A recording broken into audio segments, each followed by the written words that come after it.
This demo will show both the end user and administrator views of the Moby software portal.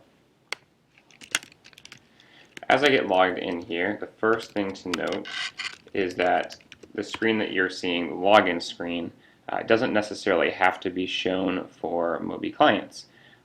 We can provide single sign-on with corporate intranets, potentially other help desk systems, anywhere where a current employee might go to find support. We can make sure that the Moby portal self logins from that system.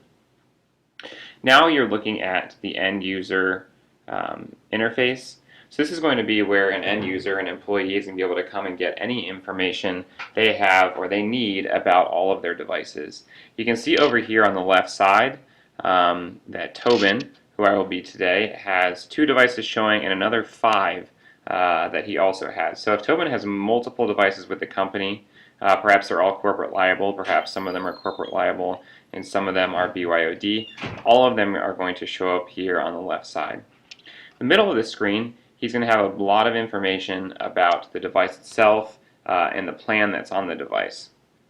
This is useful. Perhaps Tobin's about to travel internationally and he wants to log into the portal and see whether he has an international plan or not. He can log in here quickly and notice that he does indeed have an international long distance plan.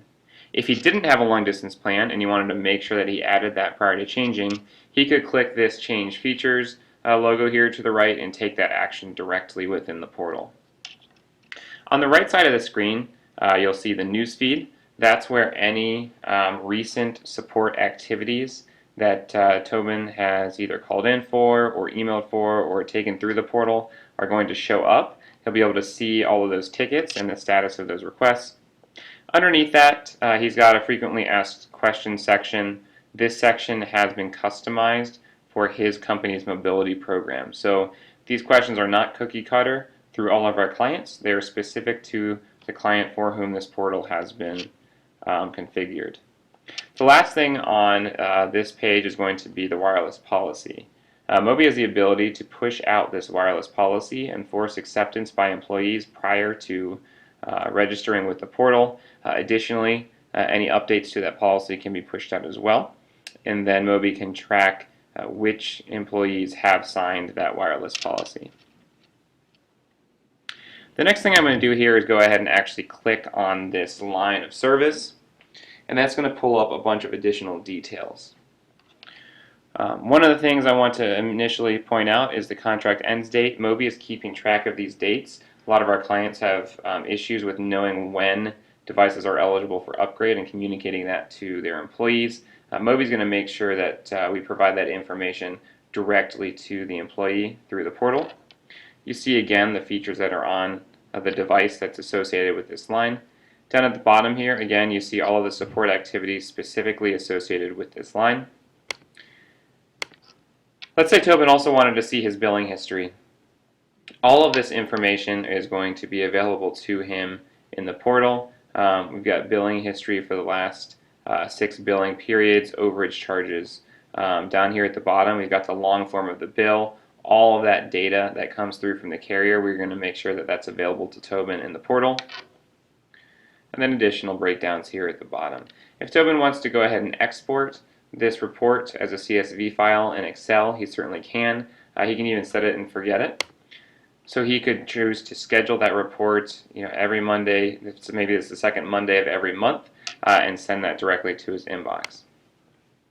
This is a good point to mention also that everything on the end user side of the Moby portal is configurable based on user role. So a standard employee may not even have access to come in here and see billing history, whereas managers may be able to see billing history for their devices as well as for their subordinates. All of that is possible within the portal. You can control exactly what permissions each of your users has and how that portal is configured for them when they log in. In keeping with that, the next drop down is going to be call detail. This is another bit of information that can be displayed or not displayed based on the user, but Tobin may be able to see who he's calling, how often he's calling.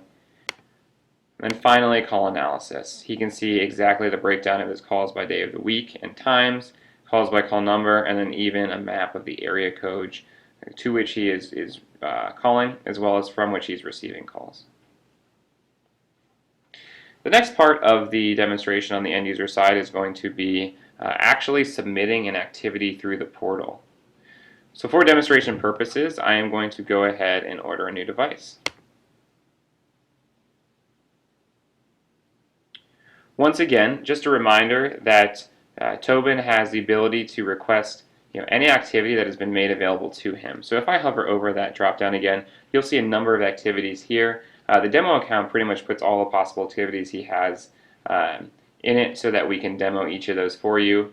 But again, if Tobin was a standard employee and he should only be able to order a new device or potentially upgrade, he might not even see the rest of these options. The first thing Moby is going to do is going to ask Tobin if he is sure that he should be ordering a new device. For example, let's say he isn't sure and he wants to answer these questions. He already does have a mobile number. The number is active on the corporate account, and let's say it was lost, stolen, or broken. Moby's going to tell Tobin that he should actually be completing the lost, stolen, or broken form as opposed to just going in and ordering a new device. Let's say, however, he is in the right place. He's going to go ahead and begin that new device order. This select a different person button is in case Tobin is a manager and is attempting to order a new device for a direct report. His shipping address is going to pre-populate here for him. If that's information that we have in the system, usually it would come over in that user data feed that we need to set the system up. We're going to go ahead and pre-populate that for him so it reduces the time he has to take to get through the process. The next part is to actually insert information about his calling area. This is important because that area code that he inserts in here is going to determine which carriers are available to him. In this case, we've got all 4 of the major carriers in the United States. I'm going to go ahead and choose AT&T, and I'm going to show you that the devices for AT&T are going to populate right here. We've got a number of tablets, we've got an iPhone, we've got some data cards, we've got some non-smartphones. If I go ahead and change carrier to T-Mobile, you're going to see that a totally different set of devices is going to populate. So what Moby is doing is it's determining what devices are available to Tobin based on the carrier that he has selected. I'm going to go ahead and select this iPhone, and you're going to see that the same thing is going to happen for accessories. So we can load as many accessories as you want in here and allow him to select those. We'll go ahead and skip that. We'll get down to plans. The next thing that's going to happen is Moby's going to pull in all of the T-Mobile specific plans. You are able to rename these plans so that they make sense to Tobin and provide the description necessary for him to understand exactly what he might be purchasing. I'm going to go ahead and select the International High. We'll get down to features. Features are also responsive to the plans. If you have an unlimited text message plan selected, Moby is not going to ask you to select additional text messages, but I'll go ahead and leave that alone for now. And the last thing that happens here is we are asking for a little bit of additional information from Tobin before placing the request. This is not a requirement whatsoever, but if you need a little bit more information from him to choose whether to approve that upgrade device request, then you can ask it here. Upon submission, Moby is going to immediately kick that request out to Tobin's appropriate approver. So maybe in this case it's Tobin's direct supervisor, in which case that request will go to his direct supervisor via email. It'll include all of the information that you're seeing here on the screen and ask his direct supervisor to approve that request. Let's say Tobin had made a different request. It wasn't an 8 gig iPhone, it was a 64 gig iPhone with the international plan and the hotspot features, and so that financial level of that transaction has increased significantly, and that needs to be approved by 2 or 3 more people. Moby can handle logically routing the approval to the appropriate people and through the appropriate steps based on what Tobin has selected for his device. You'll see down at the bottom here as well, and this will all be delivered in that approval, a breakdown of the cost by one-time and recurring costs. If all of this looks good to Tobin, he's going to confirm that activity, and again, no one on our side, on the Moby side, will take action on that activity until it has been approved by the appropriate person.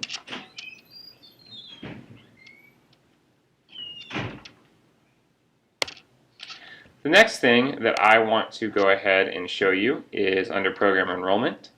Moby does also allow you to streamline enrollment into a BYOD program if you have one.